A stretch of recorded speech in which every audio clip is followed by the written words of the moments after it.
Ohio State has a starting quarterback, officially. It's me. It's Bill Landis and Jeremy Birmingham. No, that doesn't work. That's two guys. I'm just going to get some reps with the first team still occasionally, but Bill is the starter. That makes sense. Welcome back to Snap Judgments on the podcast. Bill Landis, Jeremy Birmingham. I am Austin Ward. And the new starting quarterback is the same one that started the last two games. So, I don't know. Does the designation matter to you? I don't think it's a surprise at this point, but Ryan Day has called it. The battle is over. Yeah, I mean, it's kind of business as usual. I suppose if you are attributing any of their lack of efficiency toward rotating quarterbacks, then this probably makes a difference. I don't know if I do or not, or at least, maybe that's part of it, but not the main reason.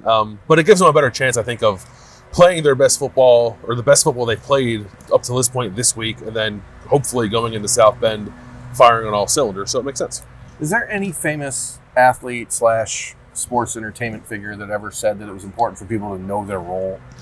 Yeah. Yeah, and then once you know your role, you're also supposed to shut your mouth. Okay, so now that Ohio State's quarterbacks know their role, maybe they'll be more apt to just do what they do, right? I was wondering where you're going to go with that. I think it's important for guys to know their role. And in the last couple of weeks, when you do this back and forth, it does make it a little bit convoluted for people to figure out, okay, how many am I going to get this week? What's the plan for this practice? So now I think you can give both Kyle McCord and Devin Brown a chance to go out there and just focus on getting better without all the outside noise. And so if you ask, does it matter today? No, this isn't a surprise. It doesn't matter what your name is. It doesn't matter what your role is. But we all expected it. He started this, not me. We all expected it on Saturday that Ryan Day would do this today. And I think that it's very good to get it out of the way. So whether it means a lot or means little, I think it is good for just the psyche of these guys moving forward to say, hey, this is the starter. This is my job. I'm going to get better at this, and I'm not going to have to keep looking over my shoulder, et cetera, so on and so forth and whatnot. Yeah. He did say that it's good for Kyle McCord's peace of mind, which I think is some admission that maybe there was a little bit of that happening, which I think is natural. So that maybe eliminates it. And I think it also plays into how much, again, it's hard for us to quantify that. The offense did not seem to be running the same playbook when each one was out there. And I don't know that that's great for the chemistry and conduciveness of the rest of the offense. That would just be my theory. It seems like Ryan Day probably tends to agree with that, or he would have continued down this road longer than the first 2 weeks. But this gives you clarity on what Ohio State wants to do at quarterback, what it wants the identity of the offense to be, and should allow them to grow into that. We'll see. The results will be on Saturday. But already when you go back out on the practice field today and tomorrow for Ohio State, and Randy said, well, yes, this is no longer a 50-50 proposition the way that Devin Brown said it was after the game on Saturday, that they'd continue to rotate those reps with the ones. He will still have opportunities to do that, Devin Brown will, but now you get more of the game plan, more of the reps and all that for Kyle McCord, and I would think that is to the benefit of Ohio State as a whole. You would hope so, and they're going to go up against a defense that is not very good. I know we've talked about Western Kentucky as an interesting team. It is for reasons on the other side of the ball. This is a team that is like 124th in the country in defense, I think. South Florida moved the ball on them. A team called Houston Christian, not sure which level of football they play at, had some sustained drives against Western Kentucky last week. So pick your quarterback, let them play the whole game as a starter, let your offensive line continue to gel, work it to your playmakers, and go put up some fireworks for the first time this season. Who were they? Houston Christian? Houston Christian. A bunch of jabronis. Yeah. It's a song by Night Ranger. All right. True. That's the quarterback situation. I don't know that we need to belabor it because we all anticipated that this was coming for Ohio State, especially after Saturday.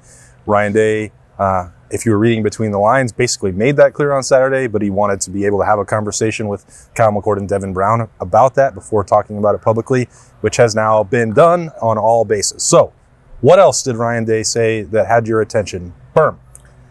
What he didn't say, or what Jim Knowles didn't say to me, is just about the pass rush. There is a unwillingness to put any sort of onus on this for some reason, at least publicly. I assume that there is a conversation happening internally, but to me, Jim Knowles saying they're doing their job. The ends are doing their job. But then to acknowledge that on Saturday they played extremely loose with the containing the edge and setting the edge, which if that is their job, they did not do a very good job of that on Saturday either. So where is the where is the improvement coming from at that point? And I asked Ryan Day about leadership and the vocal leadership, and I thought it was interesting. The first person he brought up was Michael Hall, and saying, "Oh, that's a guy who, when he's out there, people feel it, you know it."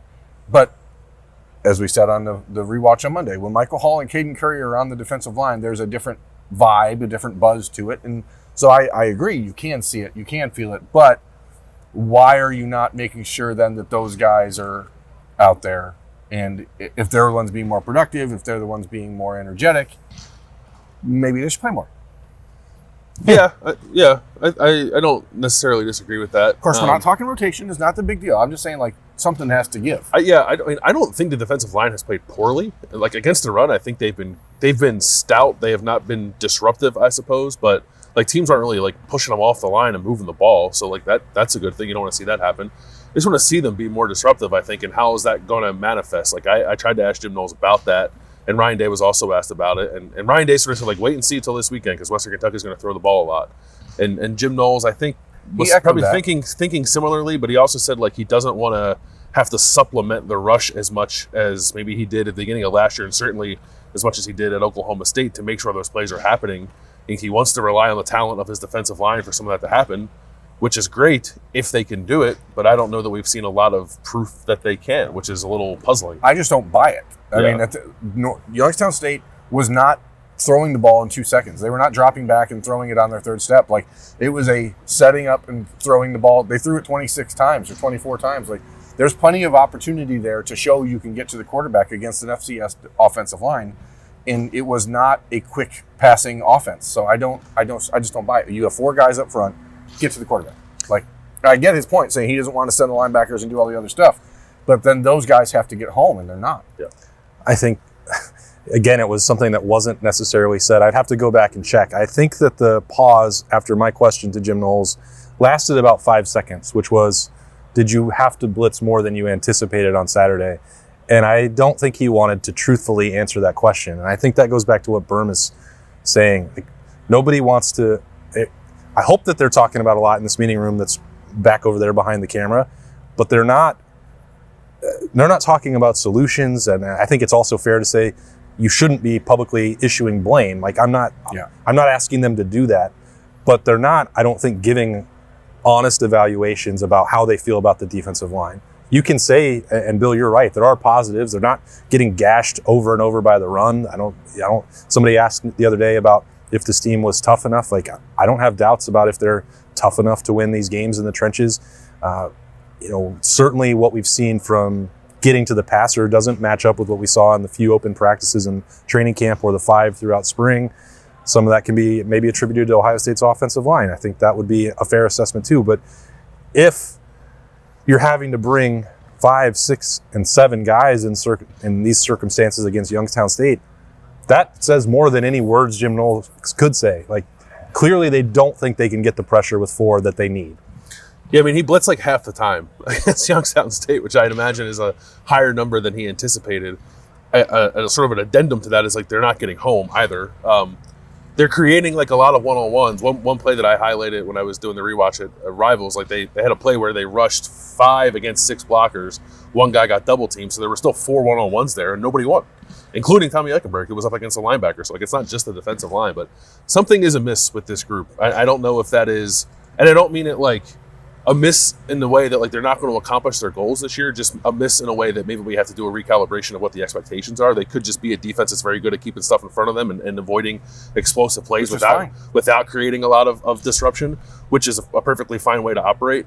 I just kind of thought it would be different based on Jim Knowles' track record and all the returning talent they had, but it's not clicking right now. I guess we'll see. It's 2 games in, right? So it can change, but I want to see an acknowledgement that things are not going the way they wanted, but also they don't need to put public blame on any one player or one coach or whatever. Like, you can do both things. You can say, well, this actually doesn't look the way we thought it was going to look 3 weeks ago, and we're trying to figure it out. Like, just say that. Don't just say, well, Indiana ran the triple option and Youngstown State, well, like, that's not it. Like, just say, yes, this is a concern and we are working to fix it. Just say that. Yeah, because it doesn't line up. But you can't. Yeah, I think the difficulty is in whether you're covering the team or you're a fan of the team, all throughout August, we're hearing how great, what was it, midway through, after the second scrimmage, Jack Sawyer is elevated. He's getting back-to-back silver bullet of the day. We see JT Tuimoloau and Mike Hall just absolutely wrecking practices, can't do anything at all. Like, that raises the expectations. The way that they talked about it, and then the few things that we saw, like, they don't match up. And you can't just spend all of August be like, well, this is going to be a great pass rush. It's going to fuel an elite defense. And only one team in the country has given up fewer than 10 points through 2 games. Like, the results are fine. I'm looking forward. Is a lack of a pass rush against Notre Dame going to work, or against Penn State, or in the last weekend of November? I'm not saying that the defense as it is currently constructed is broken beyond repair. Nothing close to that. I think there has to be more from the pass rush to win a championship than what they're getting now. And that can still happen, and it may happen on Saturday at 4:00. Yeah, I mean, maybe it will, and we'll talk differently. But it's the fact that they have played Indiana and Youngstown State, and while they have been fine, they did not bully those offensive lines, and they're going to play a very good one in 2 weeks in South Bend against a quarterback who can hurt you if he has time to throw. So, if Sam Hartman is comfortable for that game, then I don't like Ohio State's chances, and that's what we're talking about. Are you equipped to go to South Bend and win a game, and then down the road, Penn State and Michigan? And again, just say, right now, maybe not, but we're working on it. Just say that. Don't do the dancing. No tiptoeing. So what else? This isn't ballet. I like that. Football. I like, switching back to Ryan Day, I guess. I like that he was sort of teed up multiple times to complain again about the lack of plays, and he didn't do it. He talked more about execution and consistency and efficiency, and the areas where they are coming up short, both as an offense and a little bit as a defense, that are contributing to the lack of plays and the lack of possessions. So that was nice to hear. That's simple math, right? I mean, if you're giving up 50% of your defensive third down conversions and you're only converting on 30% of your third down opportunities as an offense, that's bad. Yep. It's not hard to find 7 more plays out of that. No. Right? Right, which is what, again, people are going to ask him about it because it's the trendy thing to do. It's in vogue, but there is no there. I think it is a valid excuse for why young guys aren't playing more. There are quite literally limited opportunities to do that. It is not a valid excuse for why they scored 23 points and 35 points. Yeah, the offense is hurting itself by dropping third down conversions, by having holding calls, by having not being able to pick up a yard against Youngstown State.